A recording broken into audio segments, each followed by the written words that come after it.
नमस्कार दोस्तों, खबरों के खिलाड़ी के एक नए एपिसोड में आपका स्वागत है। पिछला हफ्ता बहुत सारी खबरों से लबरेज रहा है। मॉनसून का सत्र हो जो बड़ा धमाकेदार रहा है। लगातार आप देख रहे हैं किस तरह का हंगामा देखने को मिल रहा है मॉनसून सत्र के दौरान।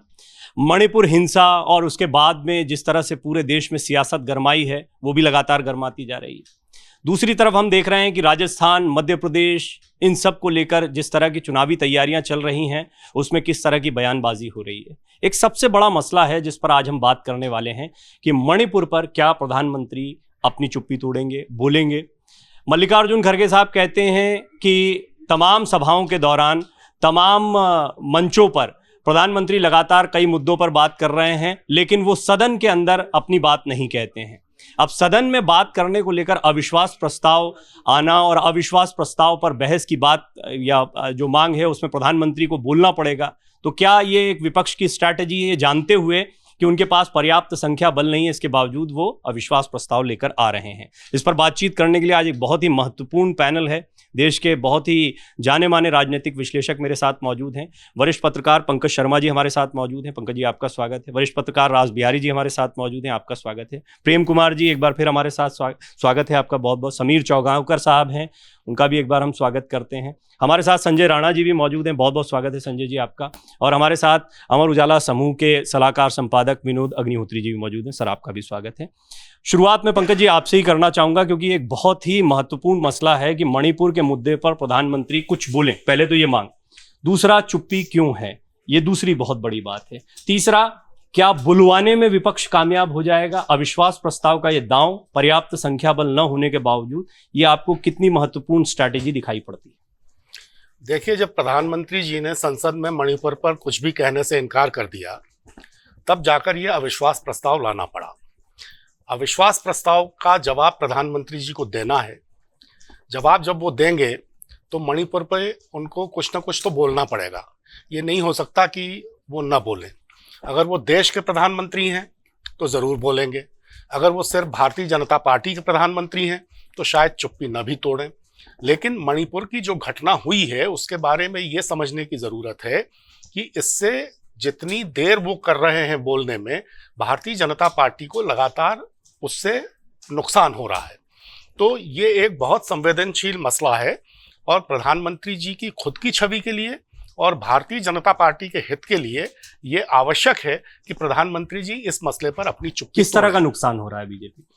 देखिए, भारतीय जनता पार्टी को नुकसान ये हो रहा है कि उसके बारे में पूरे देश में ये राय बन रही है कि एक इतनी बड़ी घटना को वो ढकने की कोशिश कर रही है। इस पर वो अपनी चुप्पी तोड़ने को तैयार नहीं है। वो इतनी असंवेदनशील है। प्रधानमंत्री जी 2014 में और उसके बाद खासकर 2019 में उनको महिलाओं का भारी तादाद में वोट मिला।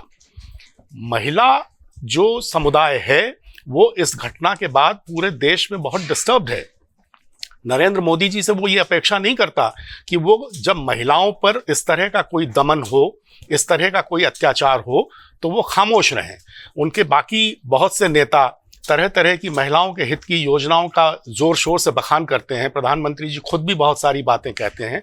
मणिपुर की घटना एक तरह से भारतीय जनता पार्टी की इस छवि के लिए बहुत ही नेगेटिव साबित हो रही है। तो इस नकारात्मकता को अगर दूर करना है तो प्रधानमंत्री जी को अपनी चुप्पी तोड़नी चाहिए। और अगर ये मजबूरी न भी हो तो देश के प्रधानमंत्री का ये कर्तव्य है, वो एक दायित्व बोध से बंधे हैं कि इतनी बड़ी घटना पर वो जरूर कुछ ना कुछ बोलें। लेकिन बजाय इस पर बोलने के वो इधर उधर मध्य प्रदेश, राजस्थान, छत्तीसगढ़, तो मणिपुर की तुलना आप राजस्थान और छत्तीसगढ़ की घटनाओं से नहीं कर सकते। क्योंकि कोई घटना अगर हो रही है तो उसको करने वाले, उसको अंजाम देने वाले लोगों की उसके पीछे क्या सोच है और क्या नीयत है वो बहुत महत्वपूर्ण है। आइसोलेटेड केसेस को मणिपुर की घटना के साथ जोड़कर कोई तुलना नहीं की जानी चाहिए। समीर जी, क्या बीजेपी का नुकसान हो रहा है और क्या विपक्ष की एक मजबूत रणनीति आप इस बात को मानते हैं कि वो अविश्वास प्रस्ताव के जरिए ही प्रधानमंत्री को बोलने के लिए बाध्य कर रहे हैं? और क्या ऐसा है कि प्रधानमंत्री चुप्पी तोड़े इसके लिए ये अविश्वास प्रस्ताव लाया जा रहा है, जबकि ये सबको जानकारी है कि अविश्वास प्रस्ताव से कोई नुकसान सरकार का होना नहीं? बिल्कुल, मुझे लग रहा है कि प्रधानमंत्री मोदी का सदन में बयान नहीं आया, इसके कारण ही अविश्वास प्रस्ताव लाया गया है। अगर प्रधानमंत्री पहले ही इस बात पे अगर अपनी बात स्पष्ट कर देते तो मुझे लगता है विपक्ष अविश्वास प्रस्ताव की कदम नहीं बढ़ाता। लेकिन मुझे ऐसा लगता है भारतीय जनता पार्टी को नुकसान जो होगा तो ठीक है, मुझे लगता है प्रधानमंत्री मोदी की व्यक्तिगत जो छवि और जिस कार्यशैली जिस तरीके से वो करते हैं उस पर जरूर एक प्रश्न चिन्ह लगा है। देखिए आर्टिकल 370 जिस तरह से उन्होंने जम्मू कश्मीर से हटाई थी तो किसी भी तरीके से वहाँ कोई हिंसक प्रदर्शन नहीं हुआ था और बहुत बेहतर तरीके से उन्होंने उस चीज़ को मैनेज किया था।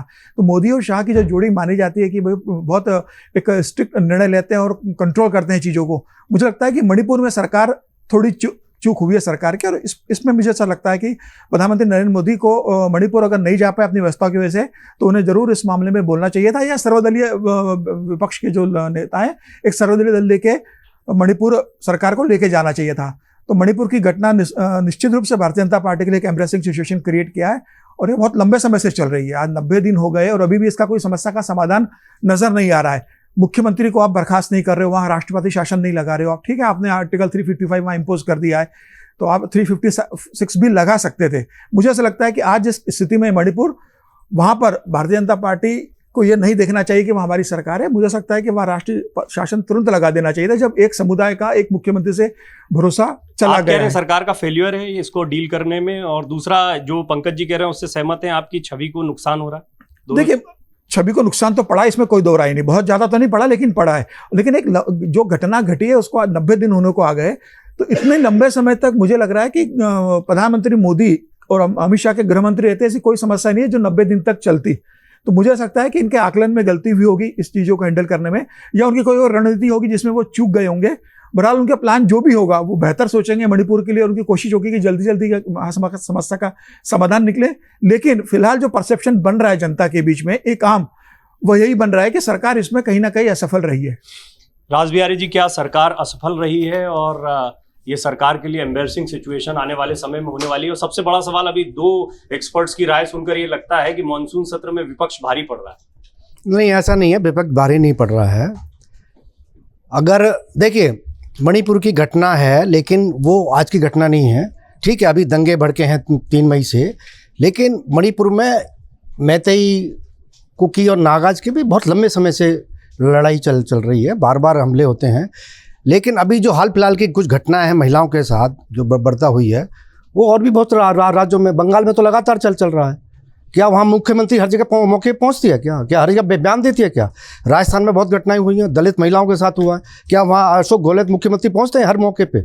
या जो भी अन्य विपक्षी दलों के, जहाँ विपक्षी दलों की सरकार है वहाँ पे कोई घटना होती है तो मुख्यमंत्री तुरंत मौके पहुँचता है? क्या नहीं पहुँचता। जो भी संबंधित अधिकारी हैं या वो भी संबंधित मंत्री वो करते हैं।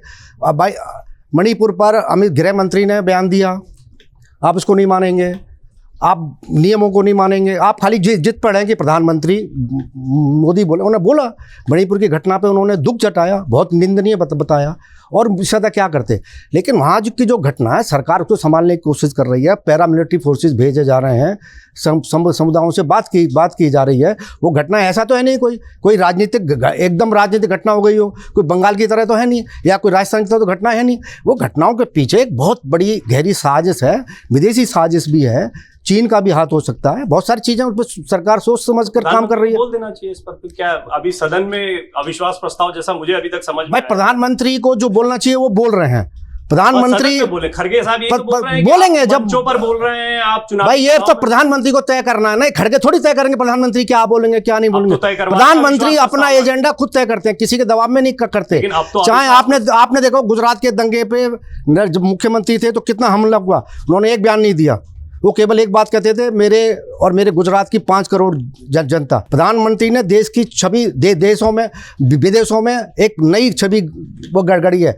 भारत की 5वीं अर्थव्यवस्था है, 30 वर्ष तक देश जा रहा है। और आप एक मणिपुर की घटना ठीक है हुई है, बड़ी निंदनीय घटना है, दुर्भाग्यपूर्ण है, लेकिन मणिपुर को लेके आप बाकी देश की घटनाओं को क्यों दबाने की कोशिश कर रहे हैं? अभी पश्चिम बंगाल में कितनी बड़ी घटनाएं हो रही हैं, उसकी तो ना मीडिया चर्चा कर रहा है ना विपक्षी दल चर्चा करते हैं, क्योंकि कांग्रेस को भी ममता बनर्जी का साथ चाहिए, ममता बनर्जी का पूरा फायदा उठाने में लगी है। चर्चा करते हैं इस पर। प्रेम कुमार जी, बाकी की घटनाएं हो रही हैं उनको दबाना चाहता है विपक्ष, मणिपुर को हाईलाइट कर रहा है। कुल मिलाकर एक लाइन में कहें तो मणिपुर की घटना पर सियासत हो रही है, उसको लेकर कंसर्न्स उतने नहीं है, जो मुझे समझ में आ रहा है। प्रवीण जी, पहले तो ये समझे मणिपुर की घटना है क्या? यही मणिपुर पर बात नहीं हो रही थी तो क्या वायरल वीडियो है मणिपुर की घटना? मणिपुर वायरल वीडियो तो मणिपुर का एक आईना है। वो वायरल वीडियो मणिपुर की घटना नहीं है, उसका एक प्रोडक्ट है, उत्पाद है। मणिपुर पर देश बिल्कुल बात नहीं कर रहा था, हम आप बिल्कुल चर्चा नहीं कर रहे थे, मीडिया चर्चा नहीं कर रही थी। कब तक? जब तक राहुल गांधी मणिपुर नहीं पहुंचे। राहुल गांधी जब मणिपुर पहुंचते हैं, शिविरों का दौरा करते हैं, बहते आंसुओं को पोंछते हैं, तो ऐसी तस्वीरें वहाँ से आती हैं, ऐसी आवाज़ आती हैं, ऐसी क्रंदन ऐसे सुनाई पड़ते हैं कि पूरा देश फिर जागता है कि मणिपुर में देखो क्या हो रहा है। इससे पहले तक तो कोई जा ही नहीं रहा था। इस बीच एक वायरल वीडियो ने आकर के समाज की संवेदना को झकझोरा। तो कह रहे हैं हमारे साथी राज बिहारी जी कि कह रहे हैं कि ऐसी घटनाएं दूसरे प्रदेशों में भी होती हैं। ये सच है कि हिंदुस्तान में मिनटों में बलात्कार होते हैं, मिनटों में ऐसी घटनाएं होती है, सच है। लेकिन मणिपुर में जो घटना घटी है, वहाँ महिला का जातीय नरसंहार में हिंसक प्रयोग हुआ है, महिला को इस्तेमाल किया गया है। देखो कुकी, तुम्हारी महिला जो है, अगर तुम्हारी इज्जत है, प्रतिष्ठा है, तो हम तुमको सड़क पर नंगा कर रहे हैं। ये एक जाति समूह का दूसरे जाति समूह को के खिलाफ महिला का सरेआम दुरुपयोग है। मणिपुर की तरह किस प्रदेश में, जहां पर की आबादी 28 लाख हो और 1 लाख सैनिक उतारे गए हो, किस प्रदेश में ऐसे हालात हैं कि मणिपुर से कैसे हम तुलना कर सकते हैं किसी दूसरे प्रदेश की? मणिपुर में 355 लगा हुआ है, किस प्रदेश में 355 लगा हुआ है? क्यों लगाया आपने 355 अगर मणिपुर में वैसे ही हालात हैं जैसे राजस्थान में हैं और दूसरे प्रदेशों में हैं? तो ये बात जो बोलते हैं शर्मनाक बोलते हैं। ये बात शर्म आती है, हमें सुन करके शर्म आती है कि ऐसी बातें की जा रही है, मणिपुर से तुलना की जा रही है। देखिए, मैंने 2 बातें कही। एक तो मणिपुर की हालत बहुत पुरानी घटनाएं से है, वहाँ पहले से ही चल रहा है। ऐसी स्थिति दूसरे राज्यों में नहीं है, बंगाल में नहीं है। लेकिन महिलाओं के साथ जो घटनाएं हुई हैं वो उसी तरह घटना दूसरे राज्यों में भी हो रही हैं। मैंने कोई घटना के वो नहीं किया कि घटना का कोई नहीं, पर ये घटना बहुत अलग है राज बिहारी जी। घटना ऐसी मैं कह रहा हूँ, इससे भी ज्यादा शर्मनाक घटना पश्चिम बंगाल में हुई है। जी प्रवीण जी, मैं मानता हूँ वो भी उतनी निंदनीय है। मैं मानता हूँ प्रवीण जी कि मैंने जो बात कही, जिस तरीके से कही, उस पर राज बिहारी जी को तुरंत प्रतिक्रिया हुई। इसका मतलब है कि इस मेरी कही गई बात में दम है, उनको स्पष्टीकरण देना पड़ा। दम नहीं है, राजनीति ज्यादा इस पे है। अगर क्योंकि मैंने मणिपुर में जो हो रहा है, जो हिंसा हो रही है, मैंने बताया बहुत पुराने का समय से चल रही है। उसका कोई अभी तुरंत हल नहीं निकल सकता है, क्योंकि वहाँ पर जो राजनीतिक परिस्थितियों के कारण जो मैतोई को एक सीमित क्षेत्र में बांट दिया गया, उनके अधिकार छीन लिए गए। अगर वो मांग कर रहे हैं तो दूसरा समुदाय उस जो बाहर से भी प्रेरित है उनके अंदर, और वो उसको राजनीतिक रूप देकर ज़्यादा बढ़ाकर, मेरा साफ साफ कहना है कि इस पे राजनीति ज़्यादा हो रही है। और खास तौर पे लंबी बहस हो जाएगी। कुकी समुदाय भी इस देश का हिस्सा है, अब वो उसके अपने अस्तित्व को लेकर बड़े प्रश्न। लेकिन क्या मणिपुर को डील करने में कुछ गड़बड़ियां हो गई? एक एम्बैरसिंग सिचुएशन है। दूसरा, चुप्पी तोड़ने के लिए क्या बाध्य कर दिया विपक्ष? नमस्कार टू माय फेलो पैनलिस्ट। देखिए, ऐसा है कि मुझे बिल्कुल ऐसा नहीं लगता है कि कहीं पे भी सरकार से चूक हुई है, किसी भी तरह की त्रुटि हुई है। आपकी देखिए 3 मई की घटना है और 5 मई को कुलदीप सिंह को अपॉइंट कर दिया गया था। इमीडिएटली इफेक्ट से 10 बजे अपॉइंट हो गए। उसके बाद सिचुएशन को देखिए बिल्कुल कंट्रोल कर लिया गया है।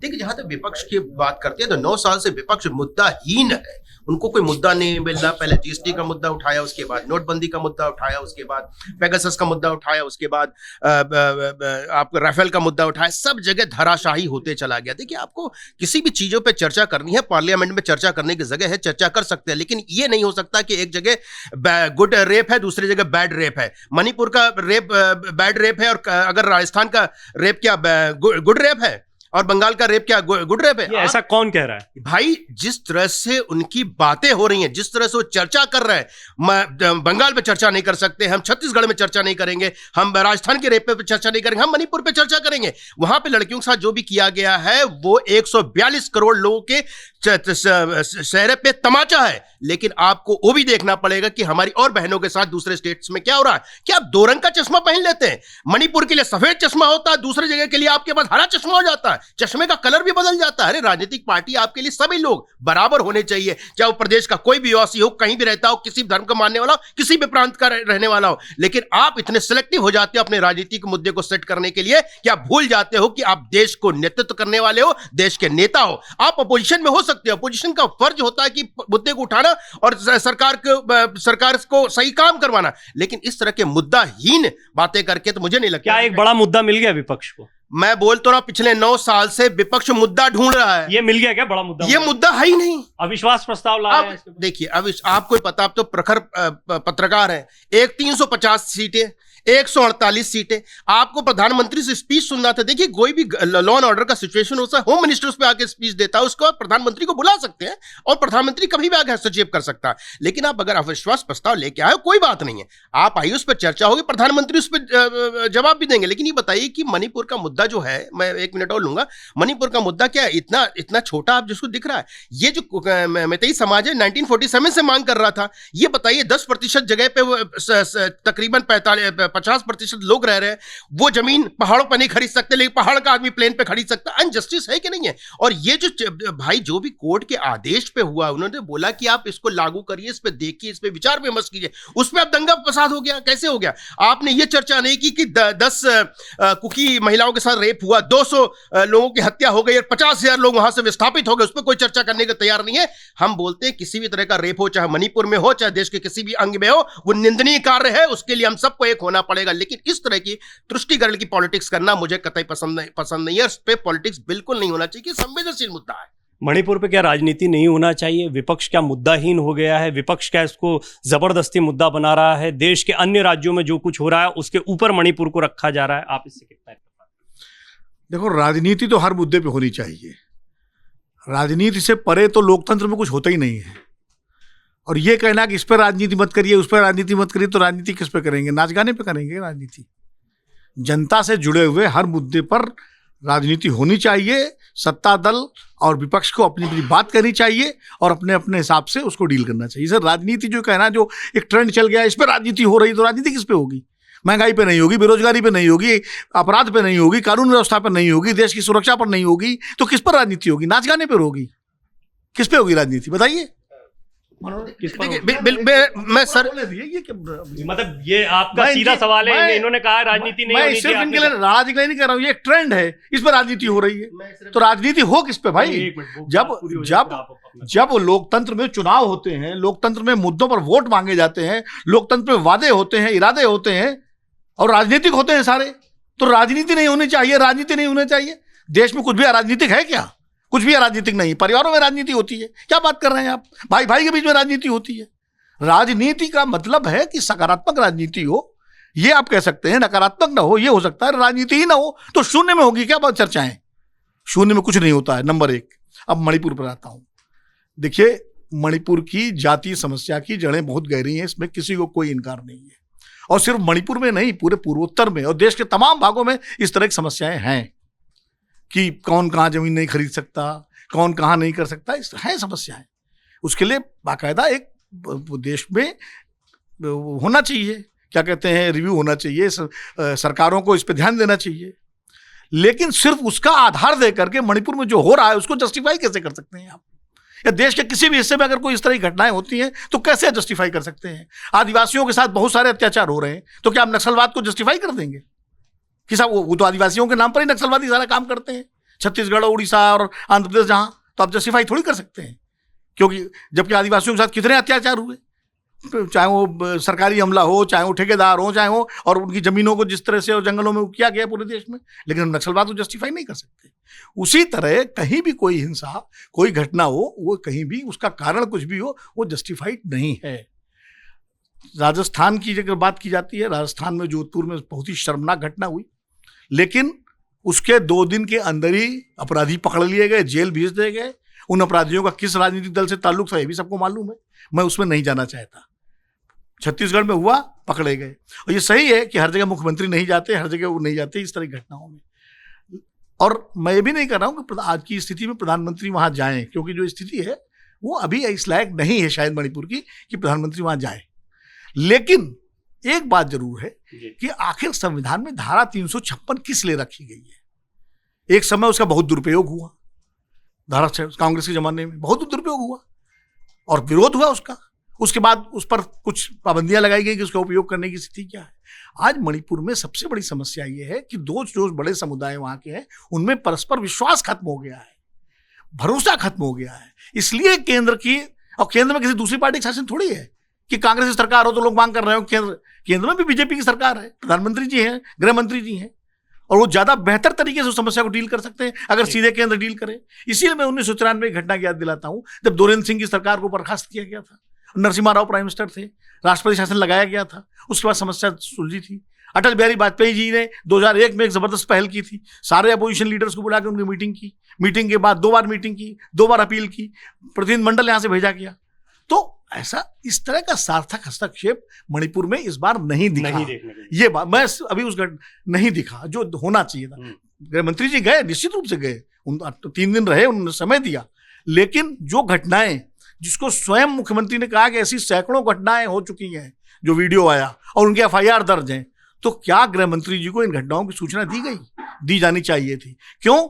क्योंकि 24 घंटे के अंदर रोजनामचे में दर्ज सारी खबरें मुख्यालय पहुंच जाती हैं। ये पूरे देश में नियम है, और तब से है जब वायरलेस के जरिए, जब ये इंटरनेट और ईमेल और ये व्हाट्सएप नहीं था, अब तो बहुत कम्युनिकेशन सिस्टम है।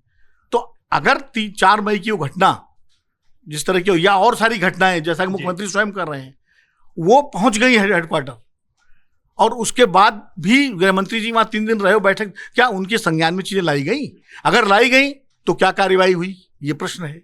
नहीं लाई गई तो क्यों नहीं लाई गई, और कौन जिम्मेदार है उसके लिए? ये प्रश्न है। अब बात मैं आता हूं अविश्वास प्रस्ताव की, और ये बात बिल्कुल ठीक है कि महिलाओं पर अत्याचार कहीं भी हो। देखिए, मैं 2 लाइनें कहूंगा कि पांचाली के चीरहरण पर जो भी चुप रह जाएंगे, वो चीरहरण कहीं भी हो, देश के किसी भी हिस्से में हो, मणिपुर में हो, छत्तीसगढ़ में हो, राजस्थान में हो, मध्य प्रदेश में हो, उत्तर प्रदेश में हो, कोई अब राजस्थान छत्तीसगढ़ की बात करते हैं सारे लोग। मध्य प्रदेश में भी कल घटना हुई है, उत्तर प्रदेश में 3 दिन पहले हुई, और रोज राज्यों से घटनाएं आ रही हैं। फिर बात करो तो पूरे देश की करो ना, फिर अकेले सिलेक्टिव मत हो, अकेले मणिपुर की बात मत करो, अकेले राजस्थान छत्तीसगढ़ की बात मत करो, फिर पूरे देश की बात करो। इस पर पूरा जो है पूरा एक कार्यनीति बने। तो पांचाली के चीरहरण पर जो भी चुप रह जाएंगे, इतिहासों के पन्नों में वो कायर कहलाएंगे। वो सारे हम सब की जिम्मेदारी है। नंबर 1, अविश्वास प्रस्ताव पर मैं आता हूं। अविश्वास प्रस्ताव ऐसा नहीं है कि सरकार गिराने के लिए लाया जाता है। इंदिरा गांधी के खिलाफ 15 बार अविश्वास प्रस्ताव आया तो कोई सरकार थोड़ी गिर रही थी उनकी। नेहरू जी के खिलाफ अविश्वास प्रस्ताव आया, कोई सरकार थोड़ी गिर रही थी। तो अविश्वास प्रस्ताव जो है हर प्रधानमंत्री के, मोदी जी के टाइम में 2018 में आया था, तब कौन सरकार गिर रही थी। तो अविश्वास प्रस्ताव लोकतंत्र में, संसदीय व्यवस्था में विपक्ष के पास एक हथियार होता है, राजनीतिक हथियार। मैं गोली बंदूक की बात नहीं करता, सियासी हथियार होता है, संवैधानिक हथियार होता है, जिसके जरिए वो सरकार को मजबूर करती है कि फ्लोर पर आकर के प्रधानमंत्री उन मुद्दों को एड्रेस करें जिनको विपक्ष एड्रेस कराना चाहता है। तो इसमें क्या गलत, और स्वीकार हो गया नोटिस, तो इस पर कोई वो नहीं होना चाहिए कि क्यों लाया गया विश्वास प्रस्ताव, क्यों नहीं लाया गया। ठीक है, मुझे मालूम, सबको मालूम है कि एक तरफ 350 से ज्यादा सांसद है, दूसरी तरफ 140 से ज्यादा सांसद है। लेकिन आप थोड़ा सा एक कमेंट, राजनीति क्यों नहीं होनी चाहिए? देखिए राजनीति राजनीतिक चीजों पे होनी चाहिए। रेप ऐसे घृणित कार्य पे राजनीति नहीं होनी चाहिए। नंबर 1। अभी हमारे बड़े भाई साहब बोल रहे थे कि भाई 356 क्यों नहीं लगाया। देखिए 356 भी वही आदमी कंट्रोल करेगा जो आज इस समय कंट्रोल कर रहा है। तो मुख्यमंत्री को हटा करके कौन सा अचीवमेंट हो जाएगा। अभी एक बात उन्होंने और बोली कि भैया रेप चर्चा कर रहे हैं राजस्थान की। देखिए राजस्थान की अगर हम चर्चा करते हैं, पिछले 3 साल का आंकड़ा देख ले, तकरीबन 19% रेप की घटनाएं बढ़ चुकी हैं। 658 दलितों के साथ रेप हो चुका है। उस पर कोई चिंतन नहीं करने आता, उस पर राहुल गांधी बिल्कुल कैमरे के आगे गिरने नहीं आते हैं। लेकिन जब ऐसी घटना घट जाती मणिपुर में, तो भाई सब लोग जाके वहां पे नारा लगाने लगते। ये देखना पड़ेगा कि हमें राजनीतिक सेलेक्टिव नहीं होना चाहिए। राजनीति होगी बिल्कुल, अगर पॉलिटिकल पार्टी हो राजनीति करेंगे, चाहे कोई पार्टी हो, लेकिन इस घृणित कार्य पर राजनीति नहीं होनी। तो इस पे एक्शन होना चाहिए और सबको एक सुर से बोलना चाहिए, सिलेक्टिव नहीं होना चाहिए। एक्शन वैसा नहीं हुआ जैसा होना चाहिए। क्यों नहीं हुआ आप ये बताइए कि आपने बोला कि एक्शन नहीं हुआ। एक बार 1984 में जब हम तो मैं पैदा भी नहीं हुआ था, 1984 में एक दंगा हुआ तो उसके जो दोषी अभी तक नहीं पकड़े गए, अभी तक उन पे केस चल रहा है। उस समय की सरकार क्या कर रही थी? देखिए दूसरे पे आक्षेप लगाना बड़ा आसान होता है, लेकिन दंगा हो जाए, इस तरह की घटना घट जाए, अगर दंगे कहीं पे भी होते हैं तो वहां पे लोगों को पकड़ना, इन्वेस्टिगेट करना, उसके बाद उनको सजा देने का प्रोसेस होता है। उस चीजों को समझने की जरूरत होती है। ऐसा नहीं होता है कि दंगे हुए, हजारों की भीड़, आप किसी को उठा के पकड़ के अंदर कर देंगे? ऐसे नहीं कर सकते हैं। 800 लोगों पे एफआईआर हुई थी, 0 एफआईआर हुई थी, उसमें धरपकड़ होती रहती है और आपको सबको पता कैसे काम होता है। मैं संक्षेप में आपका कमेंट भी नहीं, संक्षेप में नहीं, थोड़ा सा बात करने दो, मैं कोई 1 घंटा नहीं बोलूंगा। देखिए, राजनीति है क्या, पहले ये समझ लीजिए। राजनीति का मतलब मुद्दे उठाना है। राजनीति का मतलब ये नहीं कि चुनाव के लिए उसमें वोट मांगना है। कि राजनीति, रेप कहीं होता है मालूम, निर्भया पर क्या राजनीति नहीं हुई थी क्या? सारे दल खड़े हो गए थे और वो क्या हुआ था? और उसके बाद उस समय का ट्रीटमेंट देखिए कितना फर्क था। 24 घंटे के अंदर सारे अपराधी पकड़े गए। वो प्रधानमंत्री मनमोहन सिंह से लेकर के और उस लड़की को सिंगापुर भेज के सारा इलाज कराया गया, फिर भी नहीं बच पाई, दुर्भाग्यपूर्ण। उसके बाद जब उसका शव आया तो रात को 12 बजे जो है पूरी सरकार वहां मौजूद थी उसको लेने के लिए। उसके तो मैं उसकी कोई वो नहीं कर रहा हूं, मैं कह रहा हूं कि घटनाएं होती हैं, घटनाओं के बाद उस पर प्रतिक्रिया सरकार कैसे करती है ये महत्वपूर्ण है। घटना हुई, 4 मई की घटना हुई और मुख्यमंत्री कहते 100 से ज्यादा घटनाएं हो गई हैं और उसके बाद पद पे बने हुए हैं। क्या आपने इसमें तब पकड़ा 4 लोगों को जब ये वीडियो वायरल हुआ? उसके पहले तो वो घटना कहीं पता ही नहीं थी किसी को। वीडियो तो वायरल हो गया था 20 जून को सर। ठीक है, ठीक है, ये लंबा हो जाएगा। आप दोनों की आपसी डिस्कशन बहुत लंबी चली जाएगी। लेकिन राज बिहारी, आपने शुरुआत की थी, आपने राजस्थान, मध्य प्रदेश, राजस्थान, छत्तीसगढ़ और अन्य जगहों का, मध्य प्रदेश का जिक्र फिर विनोद जी ने किया। आपको नहीं लगता कि अगर बात करनी है तो फिर सब जगह की बात होनी चाहिए? यहाँ भी सिलेक्टिव हो रहे हैं। अगर इसको सिलेक्टिव कहा जाता है तो इधर बताने में भी सिलेक्टिव हो रहे हैं कि सिर्फ राजस्थान और छत्तीसगढ़ याद आता है। देखिए, यही राजनीति है। पश्चिम बंगाल आप जैसा, देखिए यही राजनीति है। आप एक राज्य की घटना को लेके तो नौटंकी कर रहे हैं, दूसरे पे आप चुप्पी साध जाते हैं। उसमें प्रधानमंत्री से आप जवाब मांगते हैं तो राजनीति ही है। राजनीति ही नौटंकी। पश्चिम बंगाल की घटनाओं पर कितने दलों ने सवाल उठाए? किसी ने उठाया? राजस्थान की कितने दलों ने सवाल उठाए? केरल में, केरल में क्या हो रहा है? अच्छा चलिए, केरल में क्या हो रहा है? मणिपुर के बहाने से ही इस सब पर चर्चा तो हो रही है, बात तो हो रही है कि ये सब और सब यही तो राजनीति है। मणिपुर से पहले अन्य जो राज्य में घटनाएं हुई हैं उन पर क्यों नहीं सवाल उठाए गए? उन पर क्यों नहीं संसद में धरना दिया गया? उस पर क्यों नहीं बहसकार किया? ये बात तभी तो राजनीति होती है। क्या महिलाओं, हालांकि ये देखिए, क्या महिलाओं के मामले, पश्चिम बंगाल की महिलाओं की करना ठीक है? आपको लग रहा है घटना कहीं की भी हो उसकी निंदा होनी चाहिए, किसी भी राज्य में हो, कोई भी मुख्यमंत्री हो, किसी की भी सरकार हो। ये हो जा रहा है कि हम सिर्फ इस तक सीमित हो गए कि एक महिला के साथ घटना हुई, बड़ी दुर्भाग्यपूर्ण घटना है, लेकिन राजनीति तो होगी। पंकज जी, एक लाइन राजस्थान की घटना भी तब राजनीतिक दल उठा रहे हैं जब मणिपुर पर उन पर सवाल पूछा जा रहा है। उसके पहले उन्होंने भी कुछ नहीं उठाया राजस्थान छत्तीसगढ़ पे। क्या बीजेपी का प्रतिनिधिमंडल गया था वहां जोधपुर जहां घटना हुई है? अब मुझसे मत करवाइए वो किस दल के कार्यकर्ता थे जिन्होंने घटना की है। इसलिए ऐसा नहीं है सिलेक्टिव जो होना, मैं तो कह रहा हूँ कि बिल्कुल सिलेक्टिव नहीं होना चाहिए। कह रहा हूँ कि इस बहाने कम से कम चर्चा तो हुई है। बिल्कुल सिलेक्टिव नहीं होना चाहिए। राहुल गांधी को उठाना चाहिए राजस्थान, प्रियंका गांधी को उठाना चाहिए राजस्थान छत्तीसगढ़, और उसी तरह जेपी नड्डा को मध्य प्रदेश और उत्तर प्रदेश भी उठाना चाहिए, मणिपुर भी उठाना चाहिए। बिल्कुल सिलेक्टिव। मैं प्रवीण जी इसमें एक चीज जोड़ना चाहता हूं। देखिए, पश्चिम बंगाल में 2021 के विधानसभा चुनाव में महिलाओं को लेकर महिला आयोग की रिपोर्ट, राष्ट्रीय मानवाधिकार आयोग की रिपोर्ट, सीबीआई की जांच, लेकिन किन दलों ने निंदा की होगी महिलाओं के साथ में? क्या नहीं वो घटा है। ये एक ऐसा लग रहा है कि हम 2 लोगों का डायलॉग चल रहा है। लेकिन पंकज जी, मैं आपसे इस पर जानना चाहता था कि हम सिलेक्टिव हो गए हैं और मणिपुर के बहाने ही सही आज महिला सुरक्षा की चिंता सता रही है। ये दोनों के लिए है, विपक्षी एकजुटता को या विपक्ष के मंच को भी अभी क्या याद आ रही है घटनाएं, और उस पर भी वो सिलेक्टिव होकर बोल रहे हैं। एक बड़ा उन पर भी सवाल खड़ा होता है। देखिए, दुर्भाग्यपूर्ण ये है कि हम ये सोच के चल रहे हैं कि ये सारी घटनाएं एक जैसी हैं। जैसा मैंने पहले कहा, इन घटनाओं में फर्क है, इनके पीछे की नीयत में फर्क है, उसको समझने की जरूरत है। मणिपुर की घटना बिल्कुल अलग तरह की है प्रतीकात्मक तौर पर, उसके पीछे के कारण, उसके पीछे की नीयत बिल्कुल अलग है। मैं नहीं कहता कि राजस्थान में या मध्य प्रदेश में या छत्तीसगढ़ में या उत्तर प्रदेश में या केरल में इस तरह की घटनाएं अगर हों, इस तरह की नहीं है वो घटनाएं। हो सकता है कि अपराध का चरित्र वैसा हो, लेकिन उसके पीछे की सोच क्या है इसको देखना बहुत जरूरी है। मणिपुर की घटना की तुलना किसी और घटना से नहीं की जा सकती। मणिपुर में एक सिविल वॉर लाइक सिचुएशन है, वहां एक जातीय संग्राम चल रहा है और उसमें आप एक विशेष समुदाय का पूरी निर्लज्जता के साथ साथ दे रहे हैं। सरकार केंद्र की और सरकार राज्य की पूरी बेशर्मी के साथ एक विशेष समुदाय के साथ है। ऐसा पूरे देश में वातावरण बना है। तो इस घटना को और बाकी घटनाओं को आप एक जैसा नहीं मान सकते। राजनीति नहीं होनी चाहिए इस तरह की घटनाओं पे, ठीक बात है, लेकिन ये राजनीति नहीं हो रही है। ये बुनियादी मुद्दों को समझने की जरूरत है। इसका एक समाज शास्त्रीय विश्लेषण जरूरी है। ये उस तरह का अपराध नहीं है मणिपुर की घटना जिस तरह के अपराध राजस्थान या मध्य प्रदेश या छत्तीसगढ़ में हुए हैं या हो रहे हैं। तो ये फर्क जब तक हम नहीं समझेंगे और मक्खी पर मक्खी मारते रहेंगे और इसको ढकने के लिए कुतर्क करेंगे तो इसका कोई नतीजा नहीं निकलेगा जी। जो जिम्मेदार पदों पर बैठे हैं लोग और खासकर प्रधानमंत्री के पद पर जो व्यक्ति बैठता है उसकी एक विशेष जिम्मेदारी होती है। उसकी तरफ पूरा देश देखता है, उसकी तरफ पूरी दुनिया देखती है। आज आप कहते हैं कि 138 करोड़ लोग मेरे देशवासी, तो आज 138 करोड़ देशवासी आपकी तरफ देख रहे हैं कि इस पर्टिकुलर मसले पर, इस विशेष मसले पर आपकी सोच और आपके फैसले क्या हैं। यह घटना उसी तरह की है जैसे गुजरात में हुआ। गुजरात में जिस तरह आप जिद पकड़कर बैठ गए उसके लिए आज तक आपने क्षमा नहीं मांगी। मणिपुर की घटना, गुजरात की घटना समान तरीके की घटना है। ये जिद है क्या? मतलब आपको क्या लगता है इसके पीछे क्या वजह हो सकती है? इतने बढ़िया नेता हैं, इतना सब कुछ राजनीति में समझते, क्यों चुप्पी साधेंगे? कुछ सोच समझ के रणनीतिक फैसला होगा।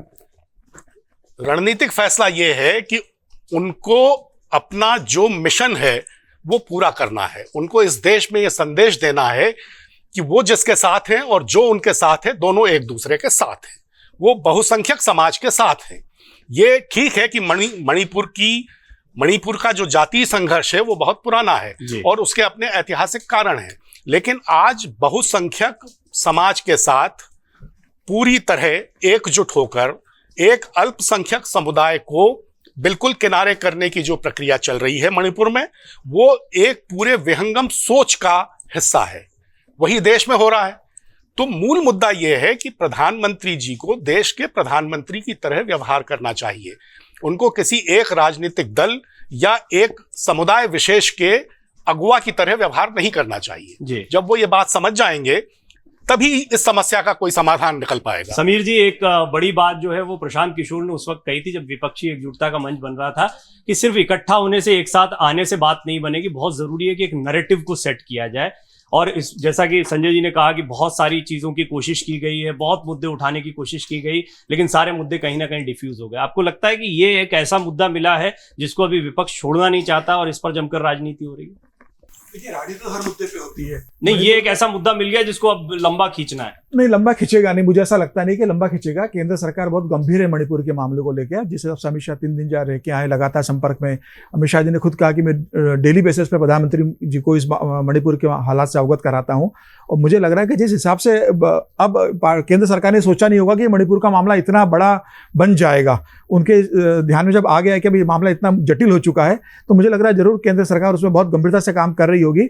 उसके परिणाम आने वाले दिनों में जरूर देखेंगे। जब सीबीआई ने केस दर्ज कर लिया है, अभी कुछ और अधिकारी दिल्ली से भेजे जा रहे हैं, तो मुझे लग रहा है आने वाले दिनों में मणिपुर में मामला निपटेगा। लेकिन ये बात भी सही है कि दोनों मैतेई और कुकी समुदाय का एक बहुत पुराना झगड़ा चला आ रहा था जो इतना बढ़ चुका है। तो केंद्र इसका एक स्थायी समाधान ढूंढने की कोशिश कर रहे हैं। और केंद्र को भी इस बात की मुझे लग रहा है कि जो चिंता होगी कि यह जो मणिपुर में हो रहा है वो कहीं मिजोरम, नागालैंड या दूसरे नॉर्थ ईस्ट के स्टेट में किसी तरह से इसकी आग न फैले। यह भी एक केंद्र और गृह मंत्रालय की चिंता का विषय है। तो आने वाले दिनों में ये जरूर इस मामला का समाधान होगा। हाँ, विपक्ष को जरूर लग रहा है कि एक बड़ा मुद्दा है जिसमें यह परसेप्शन बन रहा है कि केंद्र सरकार इसको हैंडल करने में असफल रही है या केंद्र सरकार ने इसको यही आपको क्या लग रहा है? आप एक राजनीतिक विश्लेषक के तौर पर क्या सोचते हैं? आपको लगता है विपक्ष को बड़ा मुद्दा मिला है और इसको भुनाया जा सकता है? देखिए, एक पत्रकार के रूप में, एक संघ के संसद के रूप में, एक देश के नागरिक के रूप में मुझे ऐसा लगता है कि विपक्ष को मुद्दा जरूर मिला है, इस क्योंकि ये बहुत लंबा समय से चलता हुआ आ रहा है और अभी इसका कोई एंड नजर नहीं आ रहा है कि ये कब जाके आग बुझी और वह कब प्रदेश शांत होगा। लेकिन मैं इतना जानता हूं कि केंद्र सरकार की इस पर पूरी नजर है और आने वाले दिनों में यह मामला जरूर ठंडा होगा। जहां तक रही प्रधानमंत्री नरेंद्र मोदी जी के बयान की, तो वो बहुत सोच समझकर बयान देते हैं। उनके मन में होगा उन्हें कब इस मामले पर बोलना है, कितना बोलना है और किस तरीके से बोलना है। तो मुझे ऐसा लग रहा है कि जो विपक्ष अविश्वास प्रस्ताव लाया है, उस भाषण में, उस सदन में प्रधानमंत्री जरूर मणिपुर को एड्रेस करेंगे और अपनी बात देश की जनता के सामने रखेंगे।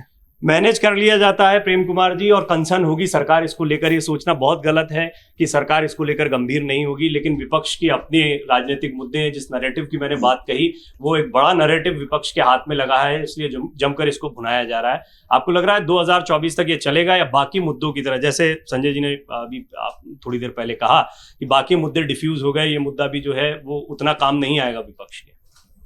देखिए प्रवीण जी, मणिपुर का मुद्दा अगर आम मुद्दा रहता, एक सिर्फ महिलाओं के सम्मान का मुद्दा रहता, एक बलात्कार की घटना भर होती, तो शायद आप सही कह रहे हैं, हमारे साथी भी सही कह रहे हैं कि ये मुद्दा फिर थोड़े समय के बाद डिफ्यूज हो जाएगा।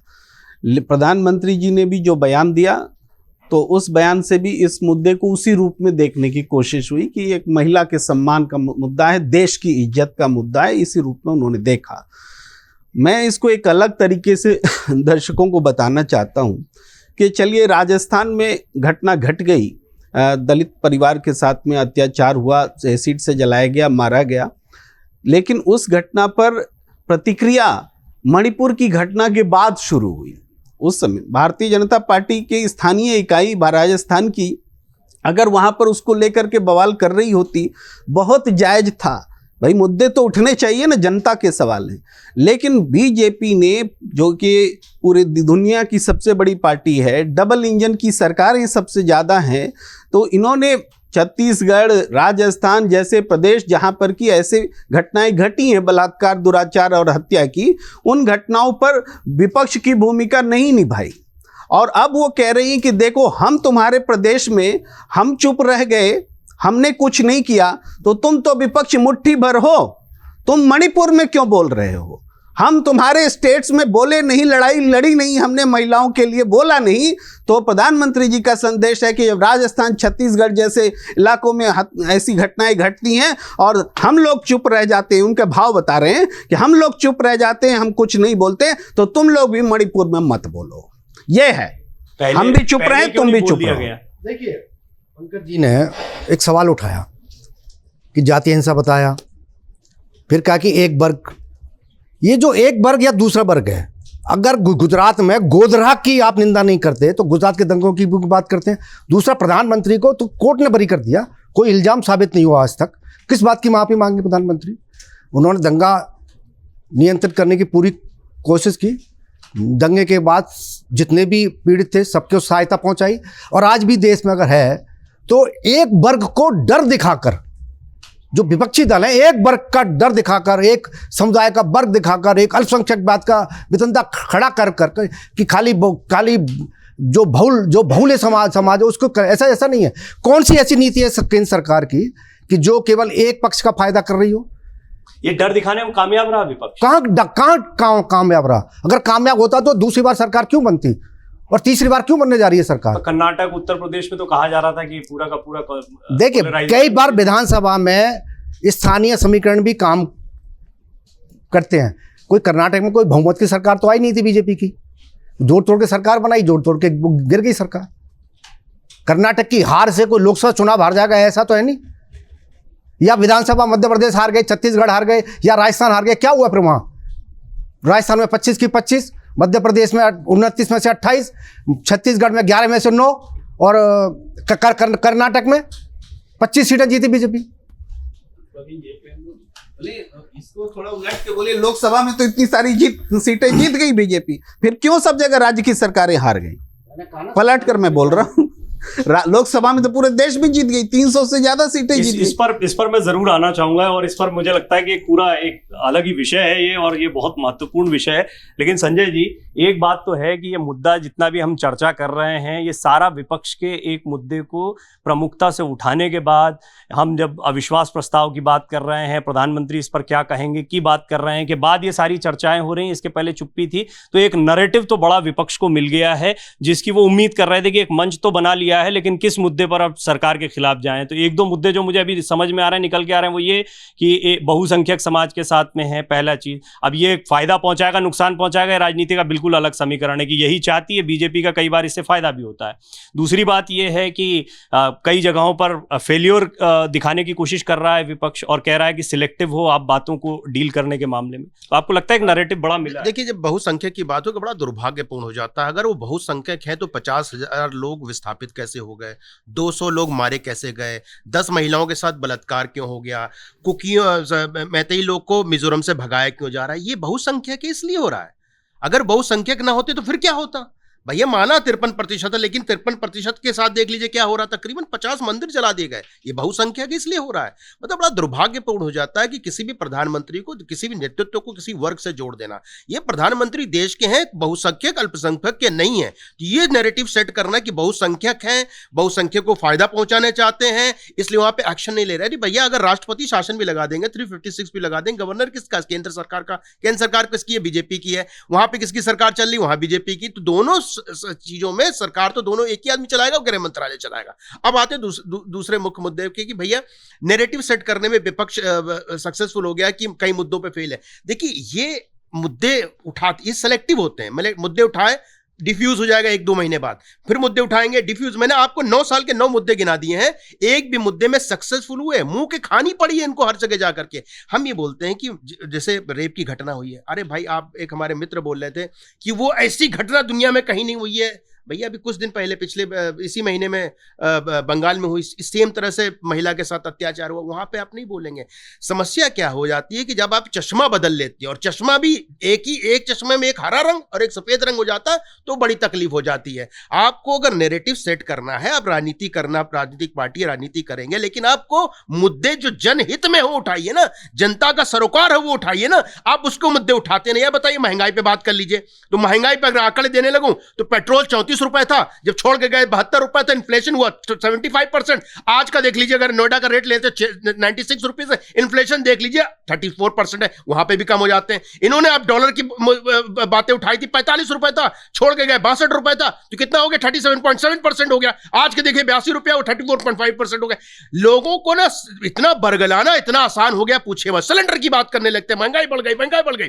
याद करिए कि भैया अटल बिहारी वाजपेयी, हम लोग छोटे हुआ करते थे, 270 रुपए का सिलेंडर था। सब्सिडी वाले सिलेंडर की बात कर रहा हूं। वो सब्सिडी वाला सिलेंडर नॉन सब्सिडी वाला कहां पे पहुंचा दिया आपने? 900 के पार पहुंचा दिया। तब देख लीजिए इन्फ्लेशन कितना हुआ, 150% हो गया। तो आप जब बात करते हो तो अपने गिरबान में भी आपको झांक के देखना पड़ेगा। आप अगर इन्फ्लेशन की बात करते हो, 2009, 2010, 2011, 2012 का आंकड़े देखिए, सारे 10% के ऊपर थे। आज आंकड़ा देख लीजिए कहां पे। बेरोजगारी के मुद्दे उठाते हैं। मैं तो सर, आप लोग तो बड़े सारे मुद्दे तो उठा रहे हैं, आप कह रहे थे कोई मुद्दा नहीं उठा रहे हैं। मुद्दे अब बताइए, बेरोजगारी बेरोजगारी बेरोजगारी हल्ला मचा। मतलब जन सरोकार के मुद्दे उठा, मैं बता रहा हूं ना, मैं बेरोजगारी पे बता रहा हूं। देखिए 1991 से 5.68 से लेकर के 2020 तक 5.90 रहा है हमेशा जो बेरोजगारी का दर है। सबसे ज्यादा बेरोजगारी का दर अटल बिहारी वाजपेयी के जमाने 3.68% था।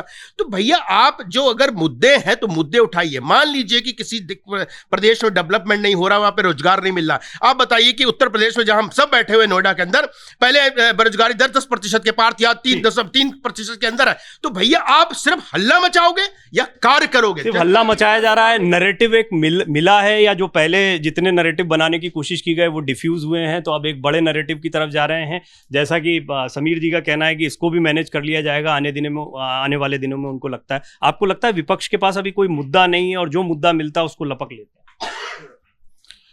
अब अगर विपक्ष के पास मुद्दा नहीं तो सत्ता पक्ष इतना बेचैन क्यों है? इतनी बेचैनी क्यों है भाई? नहीं है तो बोलने तो, चिल्लाने तो, हाथी की चाल चलते रहिए, बोलने वाले बोलते रहेंगे। लेकिन जब आप रिएक्ट कर रहे हैं तो कहीं ना कहीं मुद्दा तो है। इसका मतलब भीतर खलबली तो है। अभी हमारे मित्र संजय जी ने बहुत सारे आंकड़े दिए। जब 2014 में जब चुनाव से पहले कांग्रेसी मंत्री बहुत आंकड़े देते थे, बहुत सारे आंकड़े देते थे, बड़ी खुशफहमी के आंकड़े देते थे। मैं कपिल सिब्बल को सुनता था, बहुत आंकड़े देते थे और उन आंकड़ों को हम काट नहीं पाते थे, कोशिश करते थे लेकिन आंकड़े हमारे पास, मैं तो आंकड़े बाजीगर हूँ नहीं। अब उन्होंने बड़े आसानी से कह दिया कि 62 रुपये से जो है 96 रुपये हो गया, ये इन्फ्लेशन। सवाल ये जिसकी जेब में इसको देना पड़ता उससे पूछो ना कि 14 में अगर वो 62 रुपये में पेट्रोल खरीद रहा था तो आज अगर वो 100 रुपये में खरीद रहा है तो उसको अब वो आंकड़ों से नहीं उसका पेट भरता भाई, कॉमन आदमी। आप आए तो ये थे ना कि हम इस पर कम करेंगे, आपके जो तमाम सारे समर्थक थे तो कहते थे 45 रुपये लीटर हो जाएगा पेट्रोल, और इंटरनेशनल मार्केट में तो $25 तक चला गया था, इतना नीचे चला गया था। तो ऐसा नहीं है कि, लेकिन ठीक है, मैं आंकड़े, अब चूंकि मैं तो आंकड़ों का आदमी हूं नहीं इसलिए मैं आंकड़ों की बात करता हूं। मैं तो वाकई क्या हो रहा है, जीडीपी इतना हो गया, ये हो गया, और भाई जीडीपी तो अगर 10 बड़े घरानों की जो है आमदनी बढ़ गई बेतहाशा तो जीडीपी बढ़ ही जाएगा। सवाल ये है कि गरीबी अमीरी का अंतर कितना बढ़ा है। गरीबी आज 80 करोड़ लोगों को, 84 करोड़ लोगों को अगर मुफ्त राशन देना पड़ रहा है सरकार को, तो इसका मतलब कहीं ना कहीं नीचे दिक्कत है, इसलिए देना पड़ रहा है। तो ये बहुत से आंकड़े दोनों तरफ के हैं, इनके भी हैं, विपक्ष के भी हैं। अभी मैं चिदम्बरम साहब का एक आर्टिकल पढ़ रहा था, हमारे अमर उजाला में छपा हुआ था, कि उनका कहना था कि एवरेज ग्रोथ रेट जो थी वो यूपीए की 7.5% थी और इनकी 6.5% है, और अगर हमको थर्ड इकॉनमी बनना है 5 ट्रिलियन की तो 8.5% से ऊपर हमको ग्रोथ रेट लानी पड़ेगी। अब ये आंकड़े हैं, मैं तो आंकड़ों का विद्यार्थी हूँ। मेरा कहने का मतलब ये है कि बहुत काम इस सरकार ने किया है, मोदी जी की सरकार ने, मैं उनका कई कामों का समर्थक भी हूँ, बहुत अच्छे काम हुए, ऐसा नहीं है। लेकिन विपक्ष क्या करे, घर बैठ जाए? मतलब वो अगर विपक्ष मुद्दे नहीं उठाएगा तो घर बैठ जाए या रोज एक समर्थन में एक बयान जारी कर दे। उतना इफेक्टिवली उठा पा रहे हैं क्या? ये बार-बार क्यों? कह तो रहा हूँ इफेक्टिव अगर उठा पा रहे हैं, ना उठा पा रहे होते तो बेचैनी, तो मैंने पहले सेंटेंस बोला था, अगर इफेक्ट नहीं पड़ता तो बेचैन क्यों होती सरकार? अरे पहले दिन ही होता भाई, ठीक है हमारे बयान देने, अब आइए फ्लोर पे आइए। तो बयान ना देना बेचैनी को बताता है, ये आप कह रहे हैं। और क्या क्या भाई? सिर्फ बयान ही नहीं, जिस तरह से अब इंडिया बन गया, अब इंडिया की तमाम तरह की व्याख्याएं होने लगी तो बेचैनी है ना। या इसी को लेकर के मणिपुर का मुद्दा आया तो राजस्थान भी आ गया, छत्तीसगढ़ भी आ गया, तो बेचैन। भाई विपक्ष 148 सांसदों से विपक्ष क्या कर सकता है? विपक्ष संसद में या संसद के बाहर अपनी आवाज ही तो उठा सकता है। जब बीजेपी विपक्ष में थी वो ये करती थी, उसने मुद्दे उठाए और मुद्दों को जो है उसने जो है मुद्दा बनाया। तो जो भी विपक्ष में होता है वो, अब विपक्ष को लोकतंत्र में आप चाहते हैं कि विपक्ष घर बैठ जाए, मुद्दा ही नहीं उठाए, कुछ बोला ही नहीं सरकार के खिलाफ, बस ताली बजाए और कहे हाँ बहुत अच्छा काम हो रहा है, अब हम तो अपना ताला बंद कर रहे हैं हेडक्वार्टर्स में और घर बैठ रहे हैं, तो सरकार बढ़िया चल रही, देश बढ़िया चल रहा है। ऐसा थोड़ी कोई विपक्ष करता है। कल को अगर 2024 में मान लीजिए, हालांकि रासबिहारी जी ने भविष्यवाणी कर दी, तीसरी बार सरकार बन रही है, मैं तो भविष्यवाणी नहीं करता, तीसरी बार बनने के लिए हो सकता बन भी जाए, हो सकता ना भी बने, क्योंकि हर चुनाव ओपन होता है। और इसीलिए मान लीजिए कोई गैर बीजेपी सरकार बन जाए तो विपक्ष घर बैठ जाएगा जाकर के, क्यों नहीं बोलेगा? अब बोलना चाहिए, हम तब भी विपक्ष के साथ खड़े होंगे एक पत्रकार के नाते, तब भी मैं उस विपक्ष के साथ खड़ा होऊंगा। ये गवाह है रासबिहारी जी, हमारे साथ तो थे, हम लोग जब नई दुनिया में थे कितनी खबरें हमने सरकार के खिलाफ उस समय की थी, यूपीए सरकार के खिलाफ। तो हमारा काम तो ये है कि सरकार अच्छा काम कर रही है उसकी हम तारीफ करें, और अगर कहीं चूक दिखाई पड़ रही है तो उसको कहें। इसलिए मैं कह रहा हूं कि मणिपुर में, जैसे बार बार संजय जी ने बात कही कि मणिपुर में वही लोग तो सरकार चलाएंगे, ऐसा नहीं होता है। जब राष्ट्रपति शासन लगता है तो गवर्नर जाता है, मान लीजिए प्रेसिडेंट गवर्नर जो कोई रिटायर्ड आर्मी का जनरल भेज दिया जाए, कोई, उसके बाद एडवाइजर्स जाते हैं यहाँ से और वो न्यूट्रल होते हैं, वो शासन चलाते हैं, नीचे की मशीनरी वही होती है, लेकिन जब ऊपर और जनता जो होती है उसको ट्रस्ट होता है कि भाई ये एक न्यूट्रल आदमी, ना मैती है, ना कुकी है, ना नगा है, ये लोग आए, इनसे हमें न्याय मिलेगा। इसलिए राष्ट्रपति शासन लगाया जाता है, इसलिए नहीं लगाया जाता कि जो है खाली वो कर सरकार गिराने के लिए। एक बात और करके, और मणिपुर में 50,000 लोग विस्थापित, 70,000 लोग विस्थापित हैं, 50,000 का आंकड़ा कम है, और उसमें मैती भी है, कुकी भी है।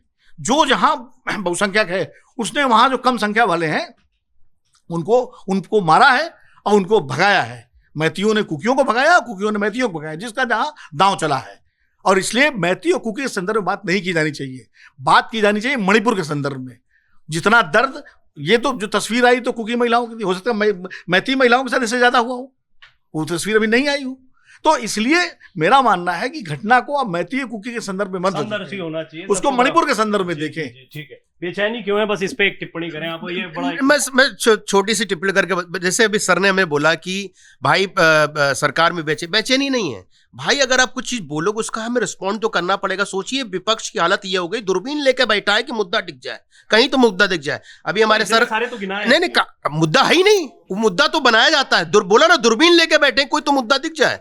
अब देखिए दिल्ली में बैठ करके मणिपुर का मुद्दा ढूंढा गया दूरबीन लगा करके। अब मैं आता हूं, लोगों ने अपना इंडिया की दिल्ली में रह के मणिपुर की बात नहीं होनी चाहिए क्या संजय जी? बिल्कुल होनी चाहिए, लेकिन सबकी होनी चाहिए, सारे समाज की होनी चाहिए, एक सेलेक्टिव नहीं होनी चाहिए। नंबर 1। अभी नंबर 2 बोल रहे थे कि भाई इंडिया, अरे भैया मान लीजिए कि हम भेड़िया हैं, शेर की खाल पहन लेंगे तो क्या हम शेर बन जाएंगे? ओसामा बिन लादेन का नाम इंडिया रख देंगे, ओसामा बिन लादेन अगर आतंकवादी नहीं कहलाएगा क्या? मेरी तासीर बदल जाएगी नाम बदल देने से? लालू प्रसाद यादव जो उन्होंने कृत्य किए हैं, नाम बदल के इंडिया कर दूंगा, क्या लालू प्रसाद का डीएनए बदल जाएगा? लालू प्रसाद जी के ऊपर जो इल्जाम है वो खत्म हो जाएंगे? तो ये तो बड़े अजीब सब बातें लगती हैं कि हम नाम बदल लेने से कुछ हो जाता है। अरे भैया नाम रख लो, तुम इंडिया क्या जो भी रख लो। हमारे नजर में तो इनकॉम्पिटेंट लोगों का ग्रुप है वहां पे, जो भी कॉम्पिटेंट है ही नहीं। निपोटिज्म चल रहा है इसमें आई से, कि जो इनमोरल है उसमें, डिसऑनेस्ट है। फिर बेचैनी क्यों? फिर बेचैनी बिल्कुल नहीं है। एक देखिए, दोनों पॉलिटिकल पार्टी है, चाहे विपक्ष हो या पक्ष हो, भाई पॉलिटिक्स तो करेंगे। अगर आप पे आरोप लग रहा है, कुछ चीज आप रखेंगे, उसके प्रति प्रतिक्रिया तो हमें देनी पड़ेगी।